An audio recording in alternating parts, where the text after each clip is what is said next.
C'est un film, alors c'est un regard sur l'enfance, mais un regard très particulier, vous allez voir. Et sans plus attendre, je vous remercie d'accueillir Asia Argento.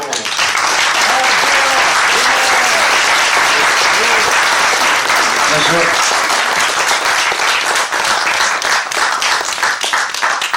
Oui, ils sont appelés le film en France le livre de Jérémie. Oui. Mais le titre du livre, c'était Le cœur est trompeur.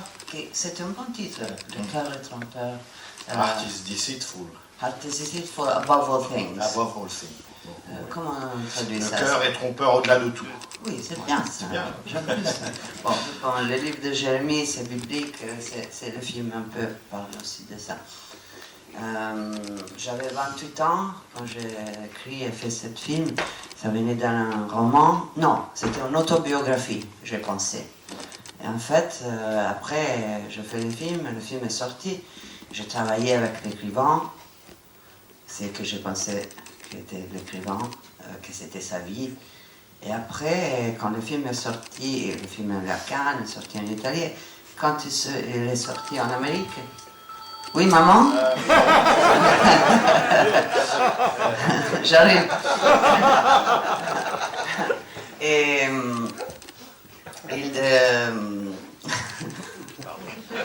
J'arrive en Amérique. Voilà. En Amérique, oui. Le New York Times a fait une enquête qui, en fait, et j'ai découvert avec cet article que l'écrivain était un trompeur.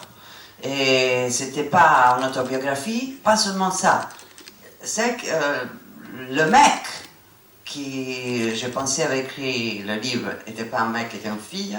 Et c'était pas elle qui avait écrit le livre, mais c'était l'assistante sociale. Celle qu'il faisait passer pour sa collaboratrice. Oui, non, l'assistante sociale. Assistante sociale. Oui, l'assistante sociale qui l'accompagnait parce que lui était troublé, tellement troublé, en enfance terrible. Et tout était un mensonge. Et moi, j'y croyais à l'histoire, surtout. J'empathisais, je voulais sauver l'enfant du film parce que je voulais sauver peut-être mon enfance. Et en fait, le film est plus véritable de le livre à la fin. Parce que moi, quand j'ai fait la mère de cet enfant dans le film, et vraiment, j'étais dans le rôle, tellement dans le rôle que c'est la mère le pire du monde. C'est vraiment... je ne pouvais pas demander à une autre actrice de faire ce rôle. Je l'ai pris sur mes épaules parce que c'était une mère tellement horrible. Mais je l'ai dû aimer pour le jouer, essayer de comprendre pourquoi elle était aussi méchante, aussi folle que ça, avec ses blessures, tout ça. Et j'ai essayé d'être moi comme réalisatrice et Sarah, la dingue actrice. Mais à la fin, c'était trop fatigant et c'est Sarah qui a réalisé le film. J'étais dingue, méchante et voilà.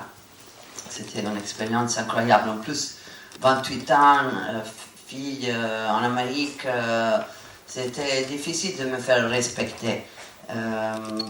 Mais je ne pouvais pas y croire que j'avais tous ces acteurs américains qui voulaient travailler avec moi. C'était à cause de Scarlet Diva que c'était un peu culte là-bas. Et dans le film, il y a des acteurs incroyables. Il y a Peter Fonda, Winona Ryder, Ben Foster, plein des acteurs connus. Tout le monde voulait faire sans argent le film. Parce qu'en Amérique, il faut avoir des noms. Même si tu as un film de $1 million, il faut avoir des noms de gens connus. Et surtout, c'était une expérience très très forte et ça m'a pris beaucoup de temps de sortir de ces personnages. Il a laissé une trace horrible. Et quand j'ai découvert que c'était pas une autobiographie, j'étais content. Mais je sais qu'il y a des histoires qui passent comme ça. En Amérique, beaucoup, parce que c'est un pays un peu... Détraqué. Vraiment pour décrire ce qui passe, depuis tout le temps dans ces pays, l'Amérique du Nord. C'est dingue, ça fait peur. C'est vraiment le troglodyte. Des gens, si tu vois, c'est pas New York et Los Angeles, où j'ai tourné à Knoxville, Tennessee, des gens Cro-Magnon. Des gens. Bon, je veux pas être anti-américain. Tu veux dire les gens qui ont mis Donald Trump au pouvoir? Oui, oui, mais Donald Trump, c'est un symptôme d'un mal plus grand. Et que c'est là, mais je ne veux pas rentrer dans. En tout cas, pour moi, j'étais fasciné par cette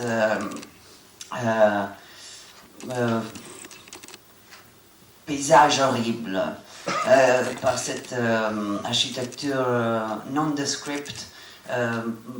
Nul.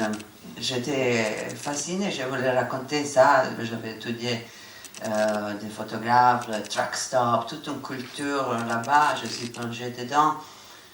Et voilà, je crois que c'est le film où je suis le plus fière, parce que c'était très difficile.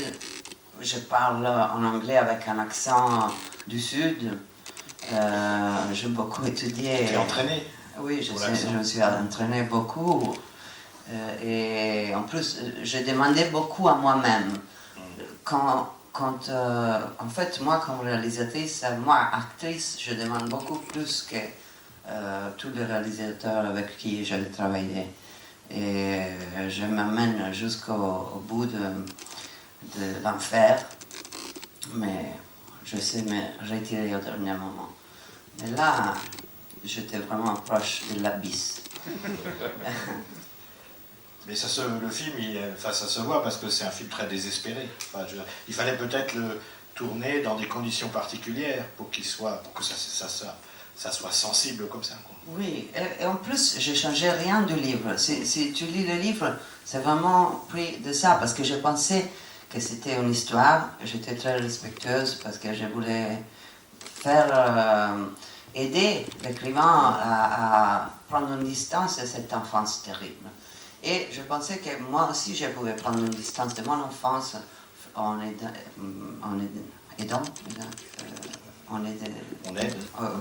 de lui, elle. Secourable. Oui. Et voilà. Quoi d'autre? Le film est tourné en Super 16. La musique incroyable de Sonic Youth, eux aussi sont acceptés de travailler avec moi, je ne comprends pas. Vraiment. Et oui, c'est un film que tout le monde voulait faire. Ça ne m'a jamais arrivé. C'était toujours, j'ai lutté beaucoup pour faire mes films. C'était pas facile, mais les gens qui travaillaient dedans, sauf le chef-op qui était un peu méchant. Mais j'adorais ça. Moi, j'ai travaillé, les films dédiés à Jean-Yves Escoffier. J'étais en train, tu sais, le grand chef-op qui travaillait avec Carax. Et j'étais en train de travailler avec lui. Et après, malheureusement, il est mort. Et après, c'est Eric Allen Edwards, que j'avais adoré son travail sur Kids. Mais lui, il était un peu American Trump style. Trump. Oui, un peu trash, non, c'est moi le trash. Okay, trash. Non, j'espère que vous ne pensez pas que le film est trash. Je ne comprends pas ces mots qu'en France tout le monde dit trash. C'est quoi trash? C'est la poubelle. Ce film, c'est pas la poubelle, c'est extrême. La poubelle n'est pas extrême, la poubelle est sale. Oui, c'est un peu sale aussi. C'est un peu destroy. Oui, il faut détruire pour reconstruire. Reconstruire? Regarde, je parle français, nickel. Hein?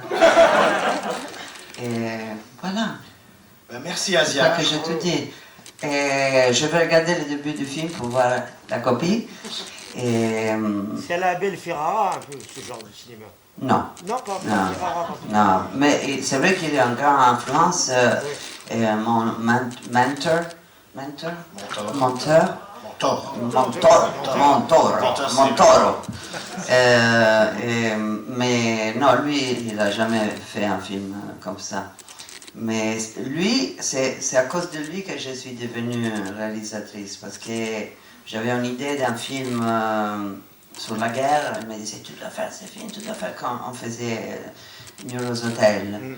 Et il m'a donné la force. On est toujours copains. Je viens de travailler avec lui, je fais une apparition dans son prochain film. Il habite à Rome. Il a une grande influence et un grand ami. Mais non, il n'est pas poubelle. C'est un très grand réalisateur. Oui. Merci Asia, il faut la remercier, elle a été avec nous depuis notre début. Et on est très très fiers d'avoir montré des 3 films qu'elle a réalisés. Merci Asia, merci beaucoup.